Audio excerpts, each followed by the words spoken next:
So for number 8, we want to prove this biconditional statement that m and n have different parity if and only if m squared minus n squared is odd.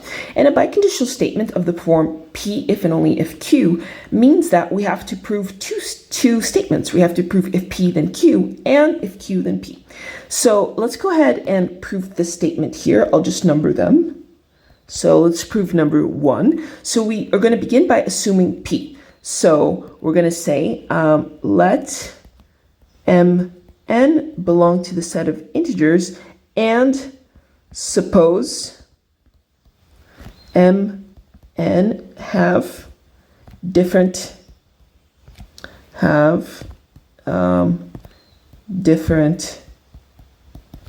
parity.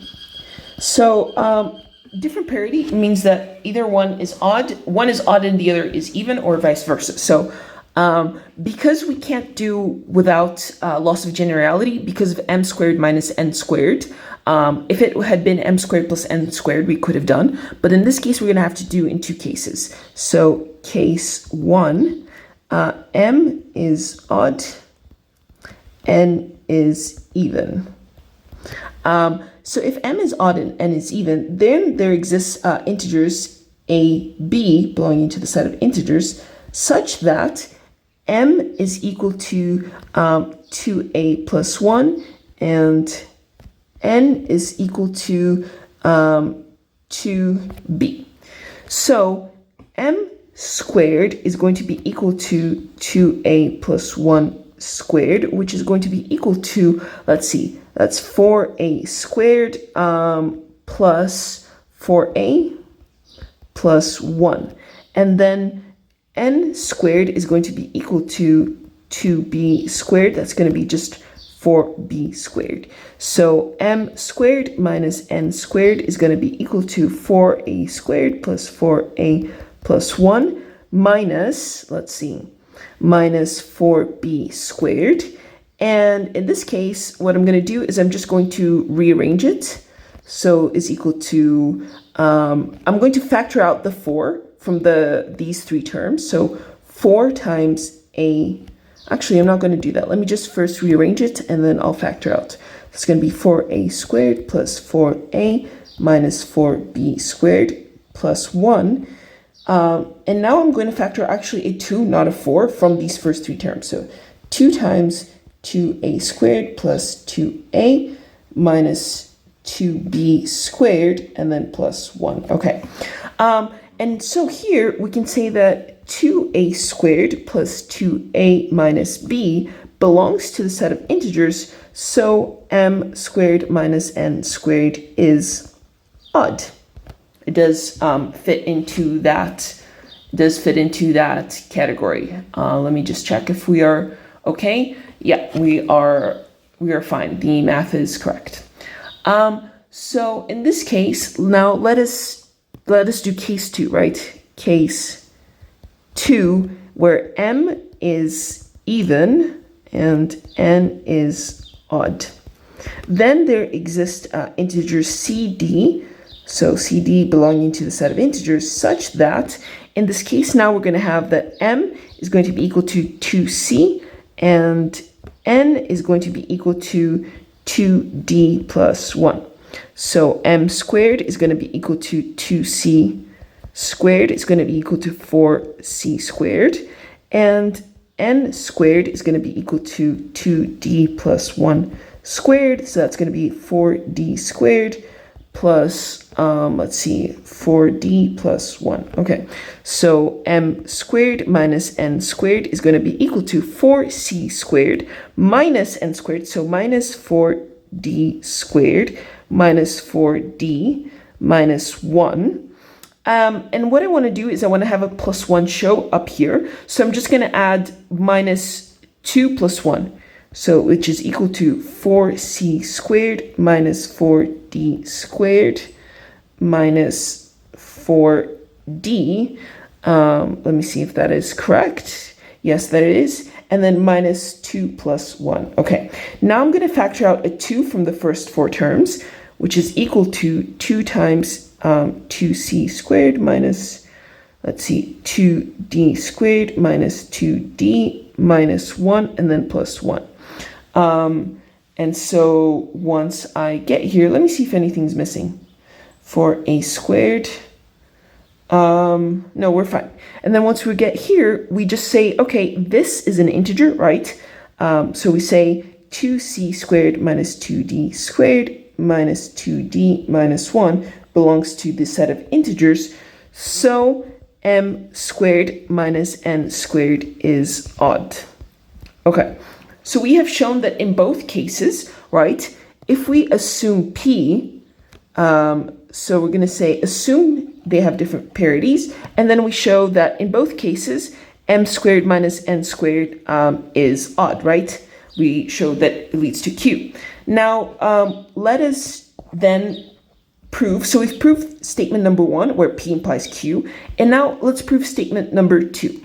So for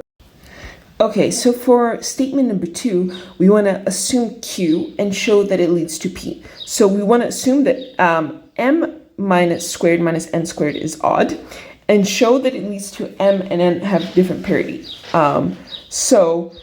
But for this one, if we do it directly, it will not be so easy. So actually, because the contrapositive is equivalent, we're going to say, instead of doing q implies p, we're going to do not p implies not q, because the contrapositive, these are equivalent statements, right?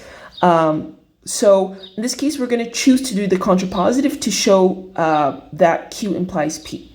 So we're going to say not p. So suppose that m and n have opposite parities, have the same parity, and then that m squared minus n squared is even, right?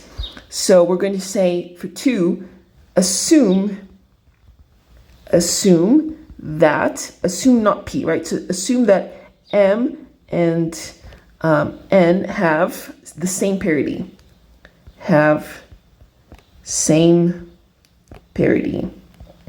Okay, and then we do case 1,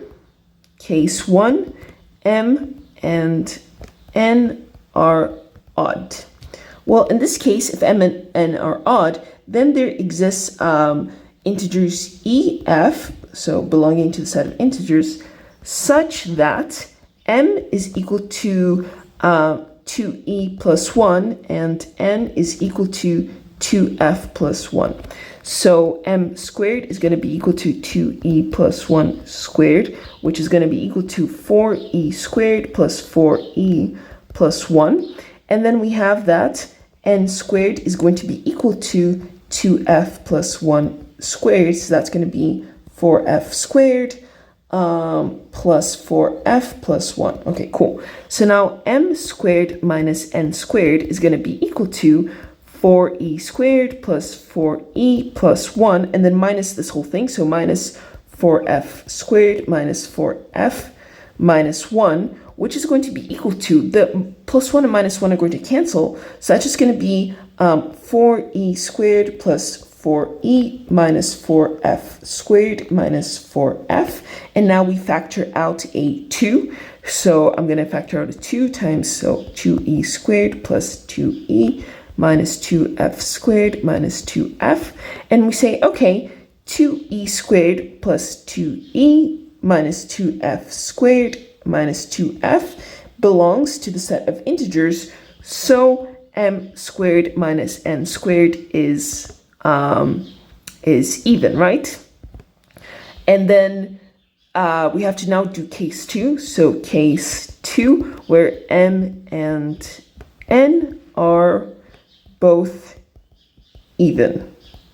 Then there exists integers gh, so belonging to the set of integers, such that m is going to be equal to 2g and n is going to be equal to 2h. So m squared is going to be 2g squared is going to be equal to 4g squared, and n squared is going to be equal to 2h squared, so that's going to be 4h squared. Okay, so m squared minus n squared is going to be 4g squared minus 4h squared. We're going to factor out a 2. It's going to be equal to 2 times 2g squared minus 2h squared, and then we show that 2g squared minus 2h squared belongs to the set of integers. So m squared minus n squared is even. So therefore, by contraposition, so remember that we were doing if not P implies not Q, which is equivalent by contraposition to Q implies P. Therefore, by contraposition, m squared, if Q implies P, right? So if m squared minus n squared is odd, then m and n have, they have opposite parity. Okay, so we assumed not P showed that it leads to not Q. Therefore, if Q, then P, right? So we have shown here that if P implies Q, and we have shown by contraposition that if Q, then P. So we have shown, thus our conclusion is going to be conclusion m squared minus n squared is odd if and only if m and n have opposite parity. And that is it for item A. It's quite lengthy. We had to do it in two ways. First, so that P implies Q, then Q implies P by contraposition.